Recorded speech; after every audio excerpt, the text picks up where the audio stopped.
علمی، اصلاحی، دعوتی اور تحقیقی بیانات کے لیے مولانا ڈاکٹر سعید عاطف کے چینل کو سبسکرائب کریں۔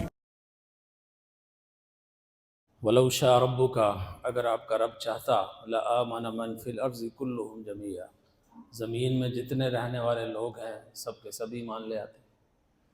أَفَأَنْتَ تُكْرِهُ النَّاسَ حَتَّى تَكُونُوا مُؤْمِنِينَ، آپ کو یہ اچھا نہیں لگتا کہ لوگ ایمان والے نہیں ہیں، لیکن اللہ کی ایک حکمت ہے۔ یہاں اللہ تعالیٰ نے ایک قانون بتایا ہے کہ اللہ نے انسان کو اشرف المخلوقات بنایا، اور اس کی سب سے بڑی جو عزت اور تکریم کی ہے وہ اسے محدود درجے میں اختیار دیا ہے۔ متعدد جگہ پر قرآن میں اس کی طرف اشارہ فرمایا گیا، فمن شاء فلیؤمن فمن شاء فلیکفر۔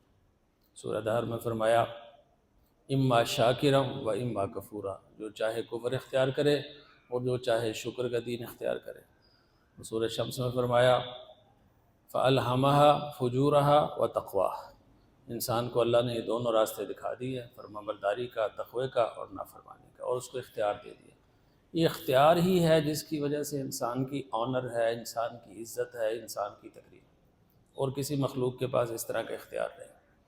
اور پھر اس اختیار کی وجہ سے ہی اللہ نے جنت اور جہنم کا پورا ایک نظام اور سسٹم تشکیل دیا ہے۔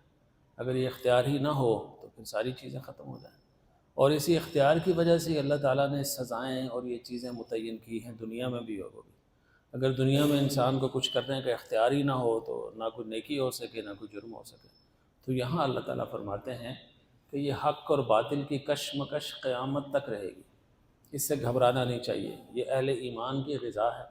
اس کی سب سے بڑی مثال حضرت موسیٰ اور فرعون کی کشمکش ہے، جس کو تقریباً پورے قرآن میں بیان کیا جائے، شروع سے لے کر آخر تک، درمیان میں کچھ پارے نہیں۔ تو یہاں بھی یہی بتانا مقصد ہے کہ ہم نے باقی مذاہب کو ختم نہیں کرنا۔ ہمارے ہاں جو آج کل کے لوگ اٹھتے ہیں تو جی اس کو ختم کر دو، اس کو کچل دو، یہ اللہ کی سکیم کا حصہ ہی نہیں ہے، یہ قائم رہیں گے۔ فرق کیا ہے؟ فرق یہ ہے کہ ان کو ہم نے مغلوب کرنا ہے، ان کو اپنے ماتحت لانا ہے، ان کو اپنے انڈر کرنا ہے، ان کو ختم نہیں کرنا۔ یہ جو قرآن مجید نے فرمایا لا اکراہ فی الدین، کسی پر دین ٹھونسنے کی کوئی اجازت نہیں ہے، کوئی جبر نہیں ہے۔ تو ظاہر ہے دوسرے کو کفر کا، اوروں کا اختیار دیا ہے تو یہ نہیں ہے نا۔ تو اس لیے یہ جو تصور ہے کہ ختم کر دیں، عیسائی نظر نہ آئے، یہودی نظر نہ آئے، ہندو مار دو، فلاں کر دو، یہ دین کا تصور نہیں ہے۔ دین کہتا ہے اپنی دعوت پیش کرو۔ اللہ کے نبی سب سے بڑی ہستی ہیں، آپ کو فرمایا جا رہا ہے لست علیہم بمسیطر، اے نبی آپ بھی ان پر دروغہ، تھانے دار نہیں ہیں، آپ اپنی بات پہنچا دیں، باقی اللہ کے سپرد۔ اس لیے ہمارا کام آج کے دور کے اندر دعوت اور بڑے تقاضوں کے ساتھ، آج کی زبان میں، آج کے لہجے میں، آج کی تہذیب کے مطابق، مکالمے کے انداز میں، مناظرے کے انداز میں نہیں۔ پھر ہمارا ایک یہ طریقہ ہوتا ہے کہ اٹھتے ہی ہم کہتے ہیں کچھ ہی دنوں بعد کہ جو ہندو ہے، عیسائی ہے، یہودی ہے، کہ تم مسلمان ہو جاؤ۔ مجھے بتائیے آپ کو کوئی کہے کہ آپ ہندو ہو جائیں تو آپ کے کیا تاثر ہوگا؟ ہم تو اس کا سر پھاڑ دیں۔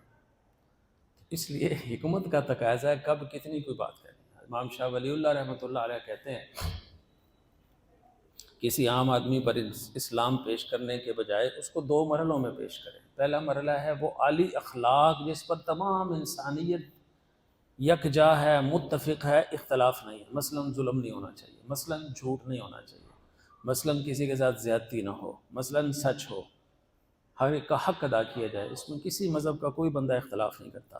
جب آپ یہ سچائیاں پیش کریں گے اور اس سچائی کی روشنی میں حضور کا اسوہ پیش کریں گے تو اگلا مرحلہ یہ آئے گا کہ وہ خود دین حق کو قبول کرنے کے لیے تیار ہو جائے گا۔ ہم جو شروع میں چوتھا گیئر لگا دیتے ہیں، اس سے مسائل پیدا ہوتے ہیں، الجھنیں ہوتی ہیں، اور لوگ بسا اوقات دین سے دور ہو جاتے ہیں۔ اور یہاں یہ بتانا بھی مقصود ہے کہ میری آپ کی دوسری ذمہ داری بھی ہے کہ دین کو غالب کرنے کے لیے ہم نے کیا کیا۔ میں اپنے شعبے میں کام کر رہا ہوں، جاب کر رہا ہوں، کمپیوٹر میں فلاں کر رہا ہوں، فلاں دفتر خان میں جا رہا ہوں، فلاں جا رہا ہوں، تو یہ ٹھیک ہے آپ کمائی کر رہے ہیں، لیکن کوئی دین کے تقاضے بھی تھے کہ نہیں تھے، ان کو کتنا نبھایا ہے۔ یہاں اللہ تعالیٰ یہ بھی فرماتے ہیں، سمجھانے کا اسلوب ہے کہ ہر آدمی کے اوپر دین کے کچھ نہ کچھ تقاضے ہیں کہ اس نے دین کو غلبہ دلانے کے لیے، غلبہ قائم کرنے کے لیے اس نے کیا کیا۔ سب سے پہلا غلبہ ہے اپنی ذات پر، دین غالب آ جائے، اس کے لیے ہم نے کیا کیا۔ دوسرا غلبہ ہے جس ماحول میں میں ہوں اور وہ ماحول میرے ماتحت ہے، آپ کا ایک چھوٹا سا آفس ہے، آپ کا ایک گھر ہے، وہاں دین غالب ہے کہ نہیں ایک خاص دائرے کے اندر، یہ ہماری ذمہ داری ہے، ہم کسی کو چھوڑ نہیں سکتے۔ اسی طرح کوئی برائی ہے میرے دائرے کے اندر، اس کو میں نے روکا کہ نہیں روکا؟ من رأى منکم منکرا فلیغیر بیدہ، جس میں ہمت ہو تو اس کو ہاتھ سے روکے جہاں اپنا دائرہ کار ہے۔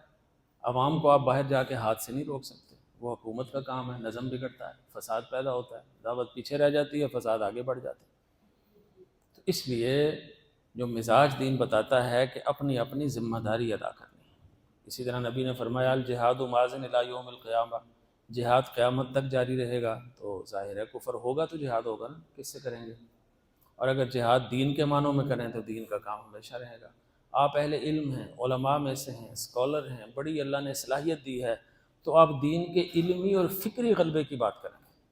ہمارے ادھر لاہور میں کئی بڑے بڑے لوگ پیدا ہوئے، صدیاں تک ان سے لوگ استفادہ کرتے رہے، ان کی فکر سے ان کو لے کر آگے بڑھتے ہیں، آگے چلتے ہیں، بہت اچھا۔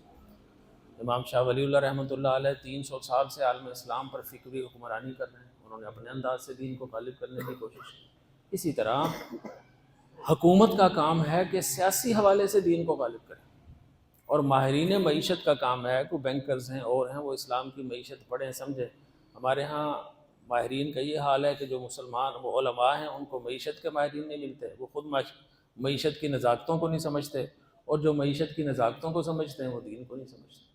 اب ہمارا ایک کام یہ بھی ہے کہ جو باصلاحیت باذہین لوگ ہوں وہ معیشت کے اندر اسلام کا غلبہ قائم کریں، اور حکومت سیاست کے اندر اسلام کا غلبہ قائم کرے، پھر یہ دین ہمارا دوسروں پر غالب آئے گا۔ ہر بندے کو مسلمان کرنا یہ ضروری نہیں ہے، ہاں ہر بندے تک دین پہنچا دینا یہ ہماری ذمہ داری ہے۔ یا ایھا رسول بلغ ما انزل الیک من ربک، قرآن نے کہا ہے کہ رسول جو آپ پر نازل ہوا ہے آپ لوگوں تک پہنچا دیجئے۔ اسی کو نبی نے فرمایا بلغوا عنی ولو آیا، میری طرف سے کوئی ایک بات بھی ہو تو وہ بھی تم لوگوں تک پہنچاؤ، یہ تمہارے انداز ہے۔ اس لیے آج کے دور کے اندر دین کو عقل کے ساتھ، متانت کے ساتھ، سمجھ کے ساتھ، معاشرے کے محاورے کے ساتھ، اور جنس کے حوالے سے مرد ہے تو اس کو کیسے، عورت ہے تو اس کو کیسے، بچہ ہے تو اس کو کیسے، ان نزاکتوں کے ساتھ اگر آپ دین پیش کریں گے تو پھر دعوت دین نتیجہ خیز ہوگی، ورنہ شاید آپ کو نیت کا ثواب ملے گا اور کوئی ثواب نہیں ملے گا۔ اللہ ہمیں سمجھ عطا فرمائے۔ Please don't forget to like and share.